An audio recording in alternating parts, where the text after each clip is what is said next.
Closed captioning provided by Beaufort County.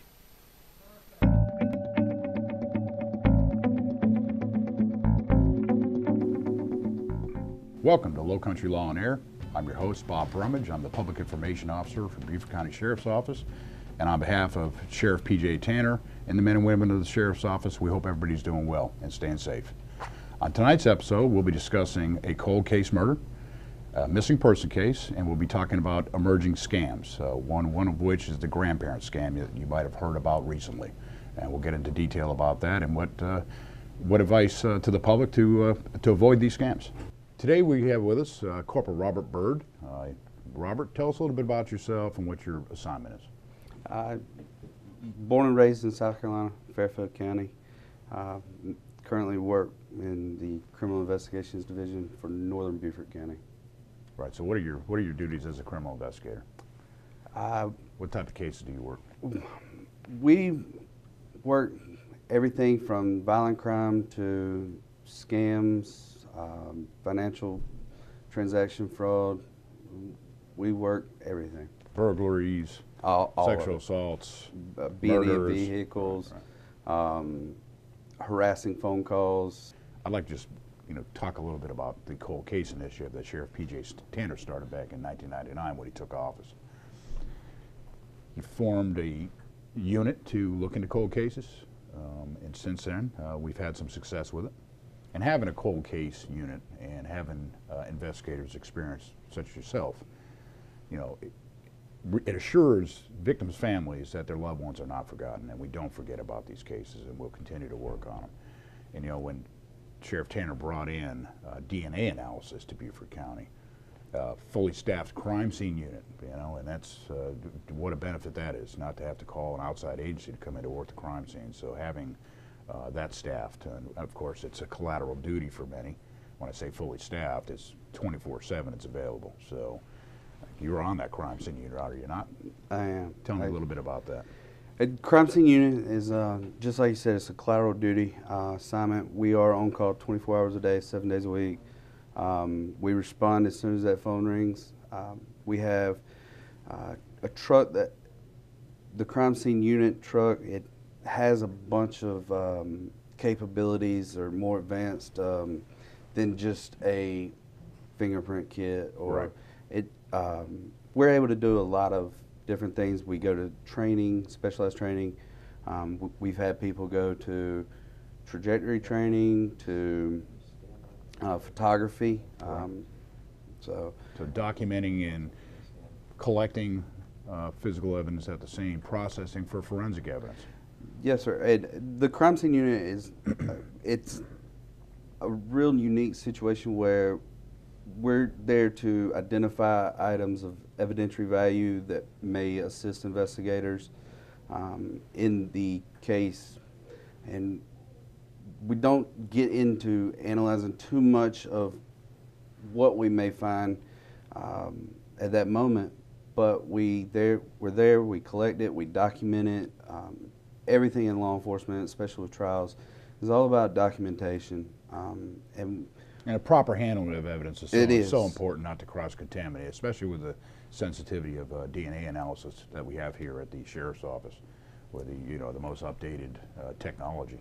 And part of the crime scene unit, we do we take measurements, and we do sketches. We can lay that scene back out 10 years from now, 20 years from now. For courtroom testimony. Yes, sir. And that's where it's very effective. And we just got some new technology. We actually just got a camera, takes 360-degree photos. It's been a great tool that we've used. It allows us to, it gives that perception, that depth perception. It allows us to see from where the camera was, where we may find a victim, to what were they looking at, what was behind that camera. It gives that 360-degree view. That's considerably different than when I was working crime scenes. With Polaroids? It wasn't a Polaroid. That's funny. So 35mm camera, and I mean it's a methodical process, and I'm sure that helps out considerably. So it does. So you've been to college? I have. I went to Coastal Carolina University in Myrtle Beach. I just recently graduated with a master's degree from Liberty University. Got my master's in criminal justice and with emphasis in homeland security.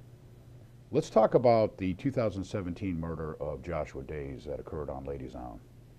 Yes, sir.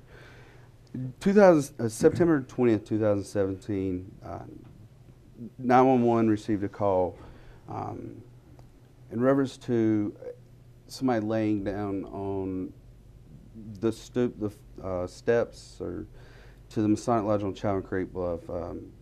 That's on the way to Ladies Island Elementary School. All right. It's right down the road. Passerby was taking their child to school, saw somebody, they called 911. Deputies arrived to investigate the situation, and they discovered the body of Joshua Days. And they immediately informed the investigators. Northern Investigations went to the scene, and they discovered that Josh had been the victim from multiple gunshot wounds. So it was clearly a murder at that point. It was. And the passerby thought that this person might be sleeping. Just sleeping. And it's that little bit of help, just community concern that started all this. Somebody's sleeping. Right, and right. So tell us a little bit about Joshua Days. Josh was from St. Helena Island, Ephraim Road area of St. Helena. Mm-hmm. Family's there. He still has family all over the island. Everybody knew him. He was 33 years old at the time. Had a girlfriend. Family that cared about him, for sure. I still talk to his mother. I talk to his mother all the time now. I say all the time, but once every other month or so. Right. Just chat with her.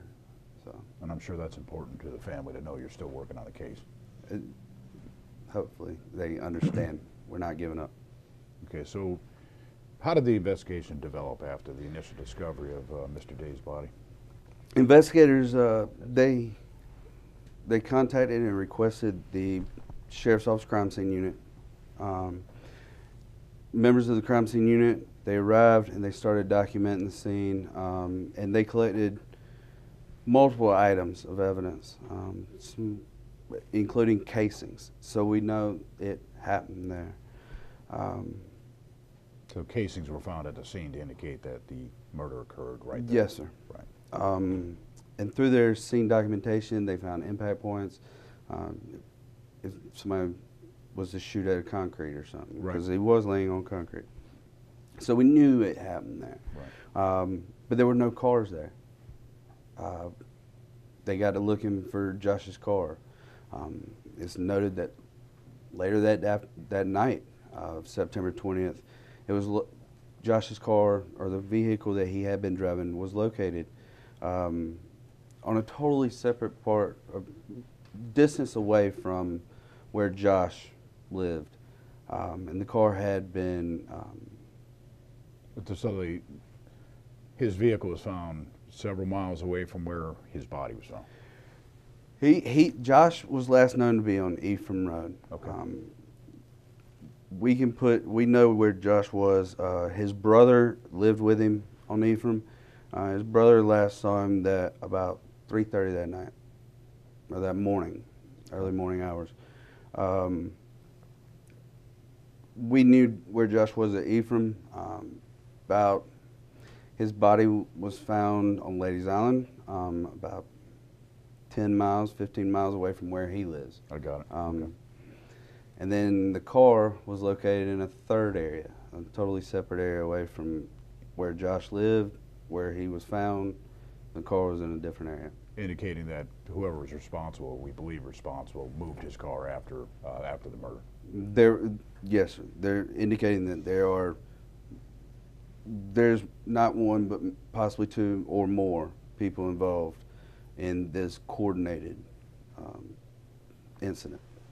And of course, the forensic evidence has been processed, and we really can't talk about an active investigation in that detail. But one of the most important things is getting information from the community, somebody that may know something, They may not think it's important, but it may lead us to some justice for Joshua and his family.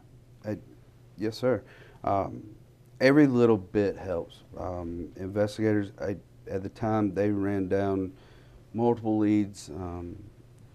They did a thorough investigation on it, and it just gets to a point where the lack of cooperation with some people, or people not thinking that something they may know is important. Right. But everything's important, and we know multiple people are involved in this. Not just one, there's two or more. Somebody may have seen somebody, they may have a loved one, a boyfriend, a girlfriend, a sister, a brother that just that day, or they start acting funny. And it's that little bit of, hey, you know, this person, it's reaching out to us and saying something. So we want people to think back on this case and think back whether they were friends with Joshua or may have come across him that night or that early morning and may have seen something, to contact you. Or how does somebody get a hold of you, Robert? They can call my desk number. They can call the sheriff's office non-emergency number. My email. What's your desk number? 843-255-3429. Okay.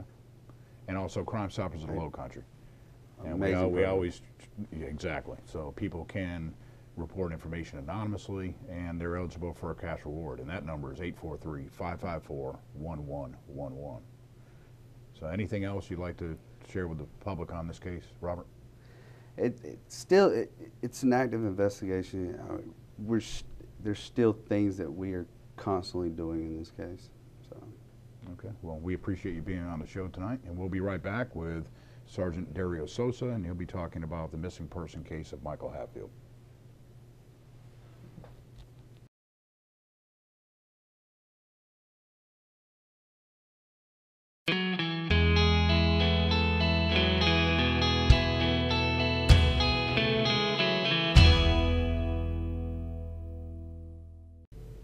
Welcome back. With us in the studio is Sergeant Dario Sosa, who was just promoted on Friday, March 5th, 2021, to rank of sergeant. Proud of you. Congratulations on that achievement. Thank you, thank you.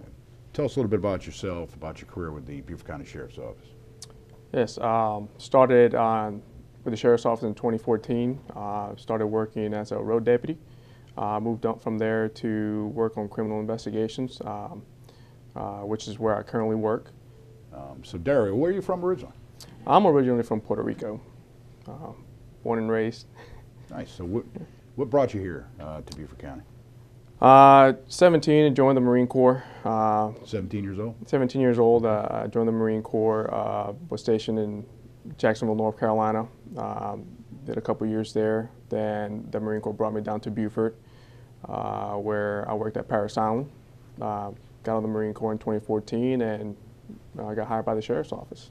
And you were subject to a couple of deployments, from what I understand. Yes, while in North Carolina, I did 2 tours, one to Iraq, one to Afghanistan. And you are the recipient of a Purple Heart. Yes, in October 2010, I was wounded in action, which basically was what led me down to Parris Island. And you fully recovered at this point? Yes, yes. And we're happy to have you. Proud of your accomplishment to Sheriff Tanner promoting you to rank of sergeant, so obviously we think a lot of you here. So, and we're here to talk about, and again, as a criminal investigator, I talked to Robert Byrd about that it encompasses everything from a bank fraud to to a murder, to a sexual assault, to a burglary. So you've got a wide range of experience at this point, but this particular case is a missing person case. Yes. So tell us a little bit about that. Yes, this is a case involving Michael Hatfield. He's 67 years old at the time of his disappearance.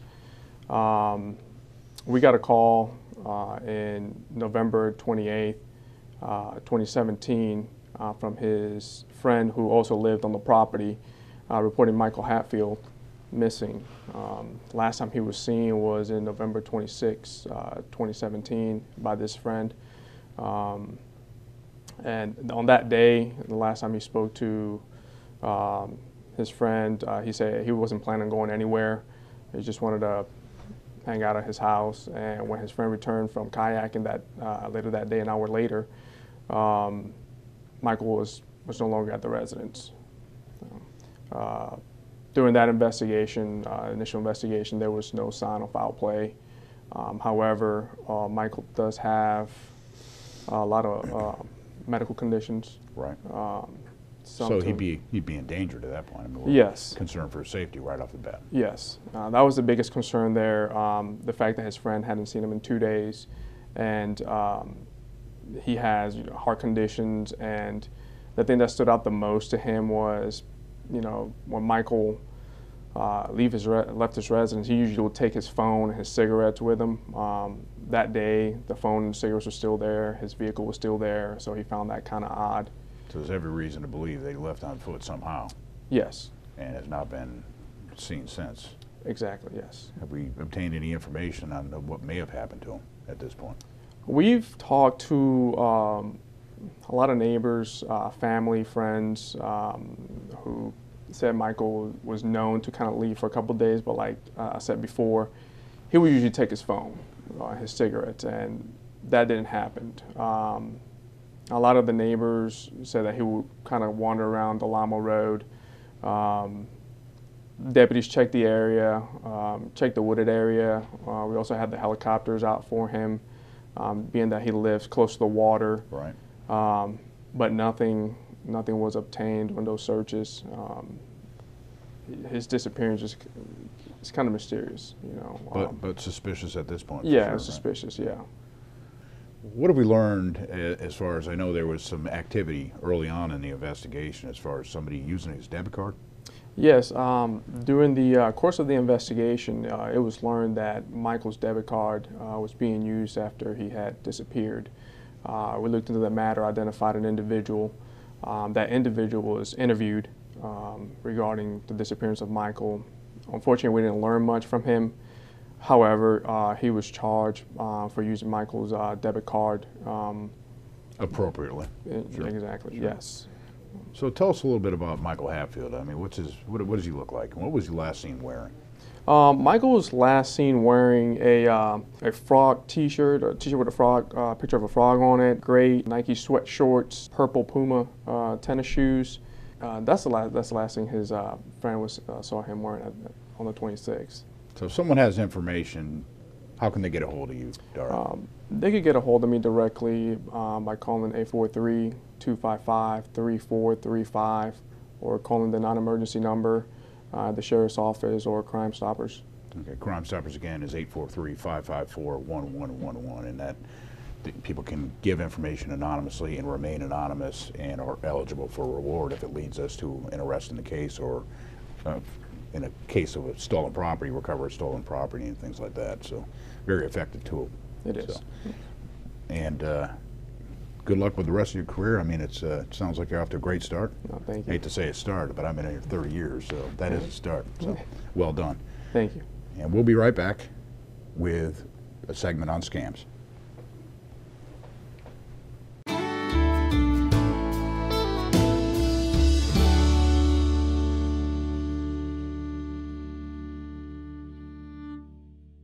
Welcome back to LowCountrry Law on Air. With me in the studio is Staff Sergeant Eric Callandine, who is assigned to criminal investigations south of the Broad, which is Hilton Head and Bluffton. Eric, tell us a little bit about yourself. Originally from Rochester, New York. Came down here in 2000, got hired at the Sheriff's Office. Been here almost 21 years now. Wow. Been assigned as Staff Sergeant Investigations on the south side for 7 years. So I've had my tour of duty all around the county and enjoyed being here and love the area. Tell us about your college career. Played football at the University of Maryland. Was there from 95 to 99. Played defensive end. It was a great area in Maryland, but I needed to get south away from the snow, and what brought me here. And you walked away without a limp, right? That's right. That's great. So you specialize in scams and criminal intelligence. Correct. So we've got this recently emerged scam, Grandparent Scam. Right. Which we put an advisory out about, and we've had at least 2 people fall victim to it. Correct. And why is this scam so much different than the others? In the past, it's always been the caller on the phone telling the person that the grandson or granddaughter has been in jail or been in an accident and they need to go to a store to buy gift cards or iTunes cards, eBay cards, something like that. But now it's changed. The criminals are learning different ways to get the money. Now they're actually having somebody meet with the victim, outside their house or at a store or at the bank and obtaining cash right then and there. So it's actually the suspect is actually meeting our victims. We haven't seen that before, and now it's a trend that is new and it's concerning. Now, how far-reaching is the scam at this point? Because I know you've done some work. I've reached out. Right, I've reached out to the FBI. They've got several different investigations going. It's West Coast, East Coast. It's happening all over the country. You're trying to find the certain trends of who's involved, and there's multiple people involved. It's not just one group. So it is organized crime. Correct. Right. Okay. So tell us about this particular scam and how are the subjects getting in touch with the victim? How are they making contact, and what's the process? Typically, if they call on the phone and they're using phone numbers that are spoofed in a sense, so it's not their real phone number. They're using a voice over internet protocol. Not to interrupt you, but what is spoofing? Because you hear that word a lot, and it's not a lot of definition behind it. They could take computer-generated technology. They can take a phone number and use it when they call through a computer system these days. They can mask their number, make it look like something else. So it looks like maybe someone from the IRS or maybe somebody from the sheriff's office is calling you when it's actually not. It's actually they're spoofing that number. Okay. Thanks for the explanation on that, because I hear the word a lot and you're not quite sure what it means. Right. But, okay, back to how the scam actually goes down. So typically, if they call and it's a short, quick conversation, and maybe you think it's your grandchild or it might be someone crying, mom or grandma, I'm in jail or I've been in an accident, and then quickly the phone goes over to an attorney, a law enforcement officer apparently that's representing your grandchild, and they're saying this person's been found guilty of a car accident, or hey, they're going to go to jail right now for this DUI type ordeal. You need to get this money to cover bail, to cover the cost of the accident. The new trend is they say it's under a gag order. You can't talk about the case to anybody. So they're actually saying, the court judge has issued this gag order. You can't talk to anybody about it. You have to stay on the phone with me and go get this money out and meet with this courier who's either a bail bondsman or someone from the law office to meet you, which they're just using a scare tactic. They're scaring those people right. to, not able to get them off the phone and call their loved one and say, hey, is my daughter okay, granddaughter okay, my grandson okay? The perpetrators aren't allowing you to do that. And these perpetrators know that during COVID-19, most people that are vulnerable to these particular scams are at home. Correct. With maybe not a lot to do.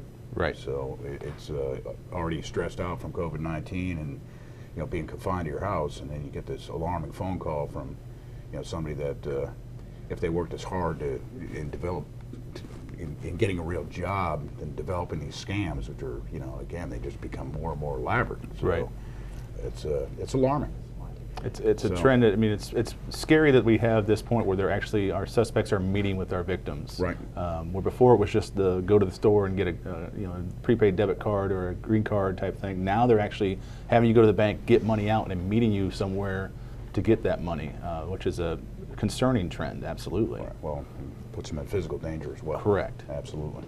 So the other scam is law enforcement impersonation scam that actually I hate to say you fell victim to. Somebody used your name. Correct. After we put out an advisory about the Grandparent Scam.